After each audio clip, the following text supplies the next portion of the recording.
You're just waiting for.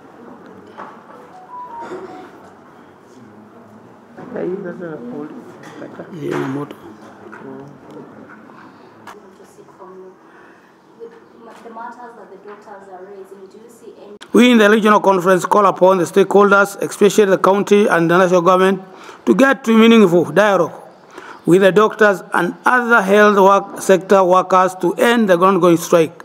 It is very insensitive to allow the collapse of healthcare services for more than a month. As church leaders, we are available to provide mediation as required. The only thing that the government needs to come is to come together. If there is any negotiation, it should be negotiated without any of the team having to have hardliners, so that they can come with a meaningful decision to how the healthcare will be managed in future. We in this regional conference appreciate that the National Dialogue Committee, NADOC, presented a report that was adopted by the Parliament. The report is due for implementation. However, the majority of Kenya, most of the residents of our counties included, are not familiar with the contents of the report, even though its recommendation will have serious implications on our lives. We therefore call upon the speakers of the National Assembly and the Senate, Honorable Moses Wetangula and Moses Amason Kingi, to have the report published in manner accessible to all Kenyans. Further, the Justice and Legal Affairs Committee should also hold sitting in the counties to receive feedback from the citizens and then use the feedback to fine-tune the parliamentary bills that were drafted as part of the NADICO report.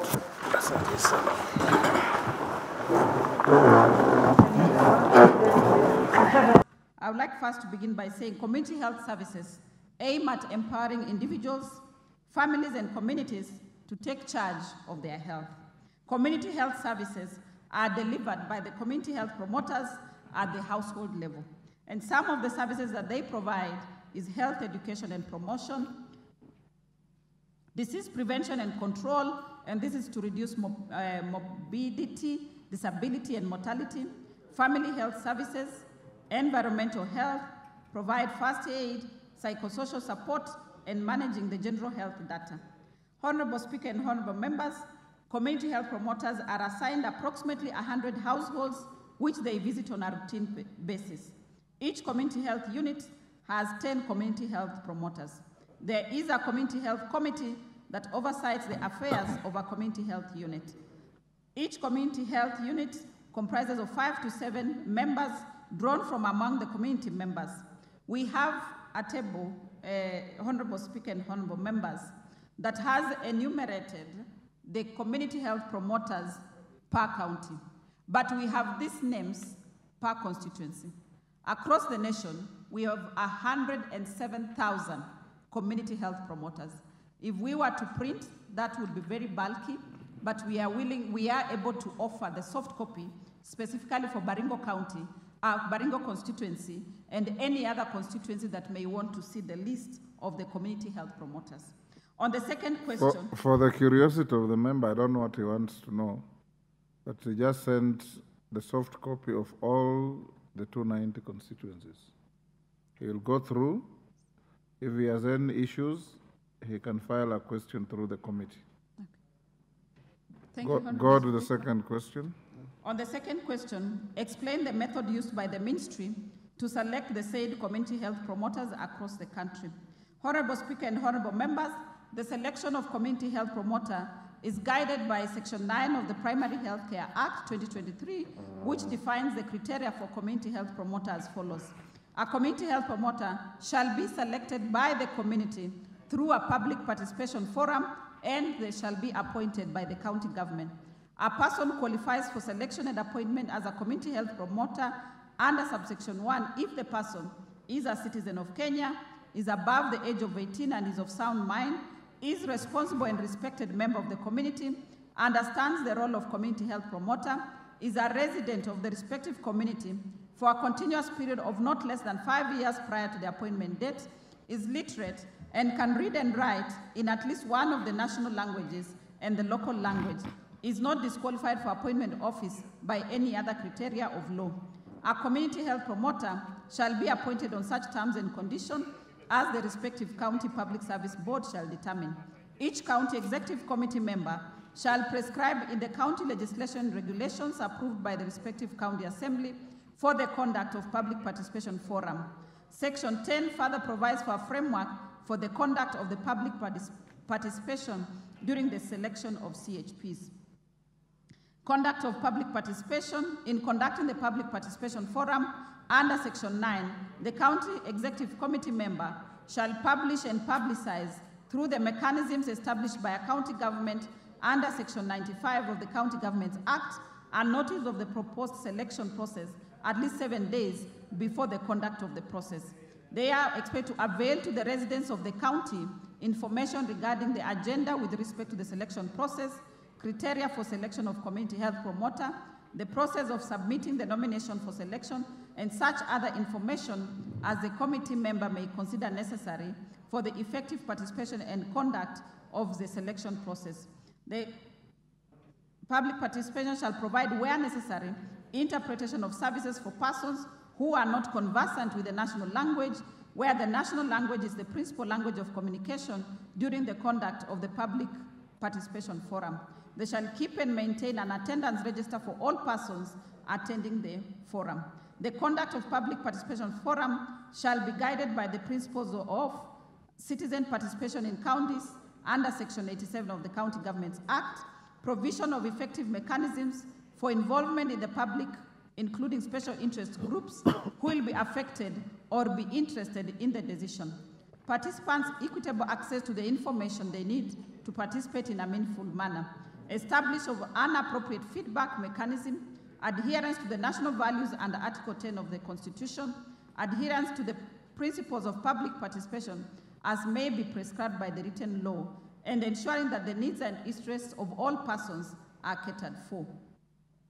The transition of existing community health volunteers, health workers to community health promoters. Despite Section 9, a person appointed as a community health volunteer or community health worker at the commencement of the Act shall be deemed to be appointed as a community health promoter under the Act. The third question is to explain why drivers are not considered and accounted as prone to risk while handling emergency cases. Honorable Speaker and honorable members, delivery of universal health coverage, including quality emergency care to all Kenyans, is a priority for the Government of Kenya and the Ministry of Health. Emergency vehicle operators or ambulance drivers play a key role in the delivery of quality emergency care. The Ministry of Health recognizes them and that they are exposed to diverse risks as they perform their duties. The Ministry of Health is committed to ensuring the safety and well-being of all healthcare personnel working in Kenya. The Constitution of Kenya 2010 states that every Kenyan has the right to the highest attainable standard of health, which includes the right to healthcare services. The Health Act 2017 states that every person has the right to emergency medical treatment, including pre-hospital care. The Social Health Insurance Act of 2023 establishes the Emergency, Chronic and Critical Illness Fund to cover the cost of emergency treatment. The Ministry of Health has developed the Kenya Emergency Care Policy 2020-2030 and Kenya Emergency Care Strategy 2020-2025 to accelerate the development of an effective emergency medical care system for Kenya. The policy and strategy are based on World Health Organization Emergency Care System Framework, which highlights 3 areas where emergency care is provided: at the scene of illness or injury, by bystanders, deliver first aid and call for help from the ambulance service. Further care may be delivered by emergency care personnel when they arrive at the scene. During transport in an ambulance, the patient is monitored, information regarding the patient is communicated to the receiving health facility, and delivery of medical intervention continues. At the health facility, the patient is received by emergency department staff for ongoing care. The Kenya Emergency Care Policy 2020-2030 recognizes the key role played by emergency care personnel, including the drivers. It highlights the shortage of these key personnel in Kenya. The Kenya Emergency Care Strategy outlines the key intervention to increase the numbers of drivers to ensure that they have the knowledge, skills required to deliver quality service to Kenyans while minimizing the risk to themselves, to the patients, and to other personnel and other road users. And the key interventions are development of a standardized curriculum for training of these drivers, establishment of a standardized framework for regulation, licensing, and continuous professional development of emergency ambulance drivers, institution of norms and standards for staffing all levels of emergency care. The ministry intends to roll out a holistic program to enhance capacity to motorcycle riders, institution drivers, matatu and lorry drivers on basic first aid and triage, which we have called Afya Barabarani. Training and equipping community health promoters on first aid and joint emergency interoperability principles, that is linking services together. The ministry plans to establish a command and control center linked to ambulance dispatch centers, fire department, police, and all emergency support function. A toll-free number to be provided to all sectors for emergency calls, immediate triage, sorting, and timely response. In 2019, the Kenya Bureau of Standards, in collaboration with the Ministry of Health, developed a minimum ground ambulance requirements. Compliance with these detailed requirements promotes safety for the ambulance drivers and all passengers traveling in an ambulance. In conclusion, the Ministry of Health is committed to delivering quality health services to all Kenyans. This includes the safety and well-being of healthcare personnel, including the ambulance drivers. While a lot remains to be done, and the ministry is committed to delivery of quality training, registration, licensing, and continuous professional development is ongoing for the existing numbers. Honorable Speaker and honorable members, I submit. Thank you. Thank you. Kandia, are you satisfied? Give the mic to Honorable Kandia. Thank you, Honorable Speaker. I am partly satisfied. However, the last question, the CS has not given us whether they are going to be considered as, they are going to be given a risky allowance, drivers, because they are doing the same work the other emergency workers are doing. That is my, that was my question. Drivers in the ministry or drivers anywhere? Emergency drivers. Or emergency drivers? Yeah. Okay. And secondly, Mr. Speaker, I have a second question which the minister can answer. Can the cabinet secretary tell Kenyans whether county government is paying these community health promoters, or they are relying on national government only? Minister, take a minute to answer that. We now must move faster. Thank you, Honorable Speaker and members. On the issue of risk allowance to drivers, I think that needs to be determined by the Salary and Remuneration Commission, and as a ministry, we will write to get their guidance. On the issue of payment to community health promoters, the national government and the county government have signed an intergovernment participating agreement whereby 50% of the stipend is paid by the national government and 50% of the stipend is paid by the county governments. I want to confirm that the national government is paying the stipends to the community health promoters. Thank you, Honorable Speaker and members. Duncan Madenge.